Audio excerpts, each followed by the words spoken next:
I'm Alfred Lewis from Bunk'd, and you're watching Disney Channel. Yeehaw!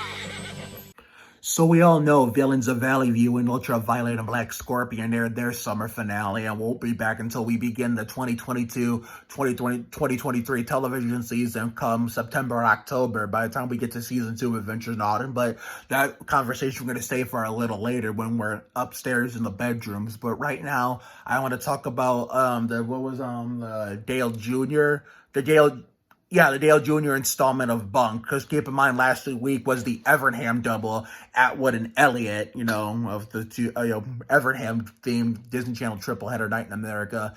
Now, this week should have been last night, but I wanted to stay on in case I saw some outsiders from the neighborhood that don't come around all the time. I mean, that do come around a lot, but we don't see them enough, and when we do, it makes it more exciting. So I recorded all this stuff last night for a reason, and Lele the night before for that reason too. So we might do Lele tomorrow after we park the bus and before or after we eat. But depending how much time it is. But if there's not enough time, we'll do that Monday. But anyway, so let's talk about the Dale Jr. installment of Bunk'd. I don't know if this is the summer finale.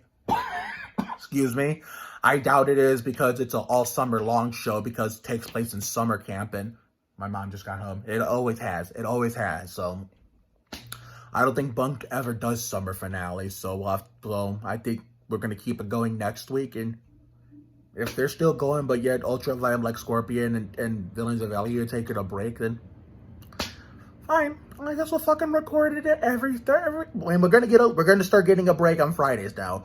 Well, I guess we'll record it every week, and then we come home and watch it after we park the bus. So that way, and we don't live tweet Bunk'd anyway, so therefore it wouldn't be that big of a deal. But anyway, let's talk about the Dale Jr. installment, even though this is the third fucking time I've said this. But anyway, let's start off with one of my favorites, get character-wise, Destiny's part of the story. So the redneck Marshall returned. Good to see my buddy Tom Rivera back at it again. And the pageant. So Destiny learned a lesson, between winning and losing. I don't know exactly how to describe it, but Miranda and Mallory can describe it better.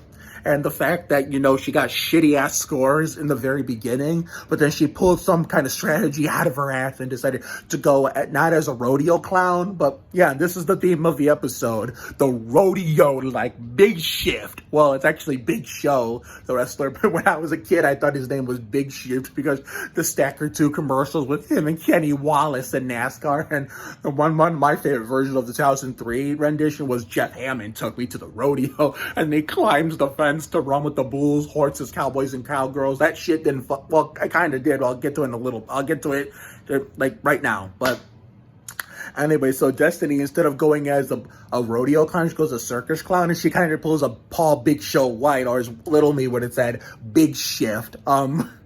Runs out there with the bulls, horses, cowboys, and cowgirls. Redneck Marshall and the Joas are watching off camera, and they're chasing her around.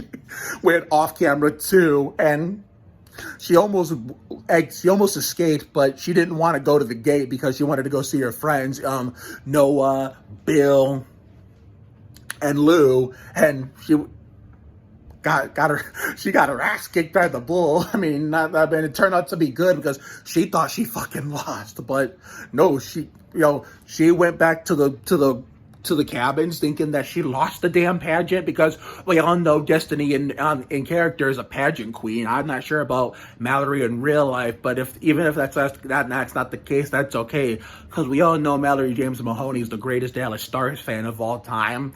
And so whenever my Spurs play her Mavericks, I think of her and her only. So I hope she ever thinks of me during those matches, considering I'm going to be taking a break from watching the games this year because how horrible we've been the last 3 years. But that's a conversation we're going to save for another day. But turns out when she went back to the cabin's defeat, and Lou tried to chase her down to stop her, thinking something bad was happened, and even whether she escaped or not, something good happened. Redneck Marshall came in and said, "You won." But we loved the clown act, and he gave her the crowd, and Destiny all of a sudden got off. Her mood went from unhappy to joyful, ecstatic.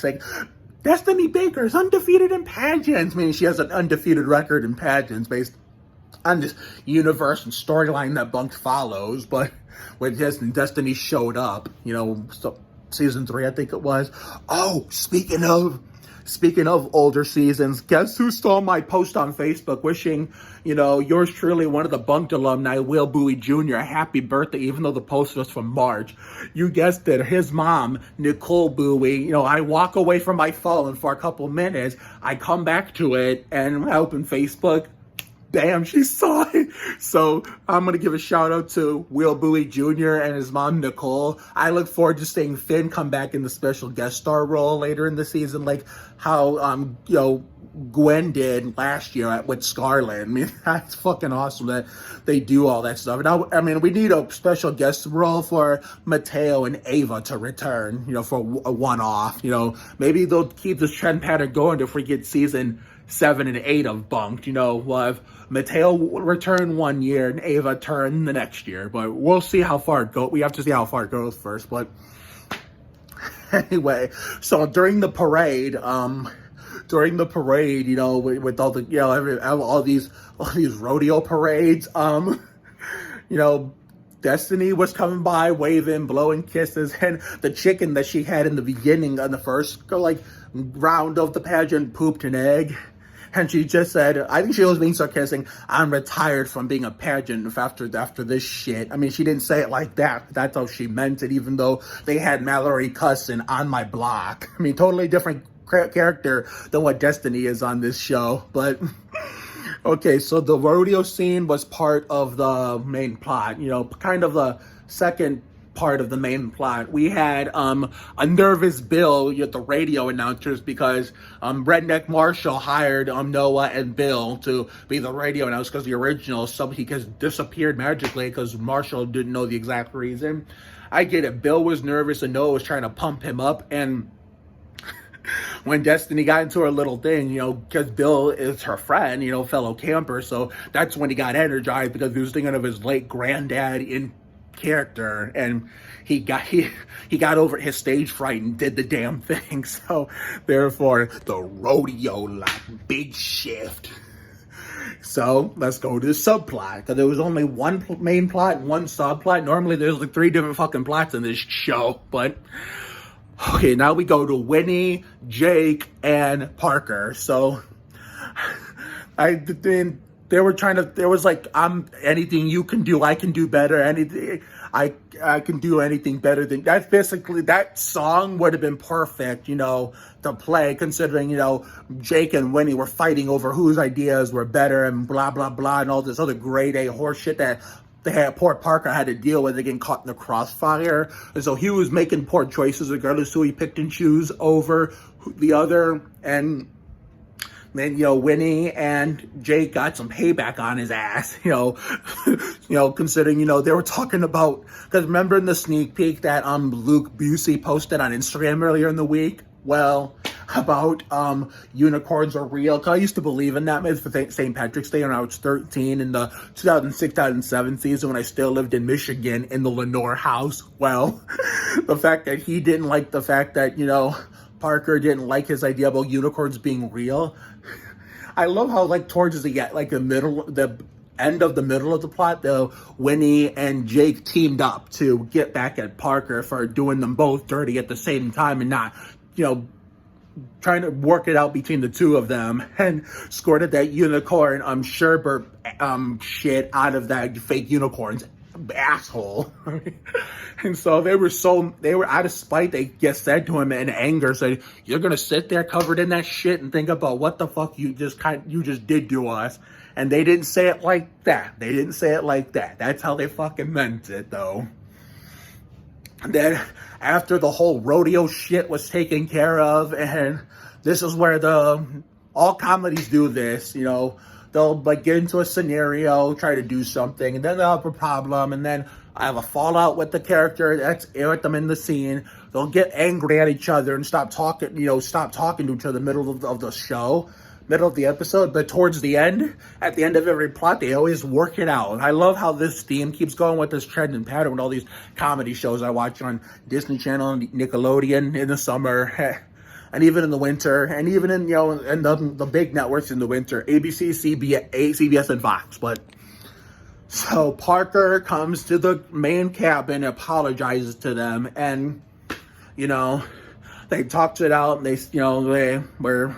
were all buddies again, like nothing ever happened. So now I'm about to head up those stairs so I can go upstairs to the bedrooms, possibly, get a bite to eat, some hamburgers, and then do my Villains of Valley View, Ultraviolet Black Scorpion, Johnny Benson installment reaction video, aka the summer finale. So catch you on a little bit up the stairs in the bedrooms.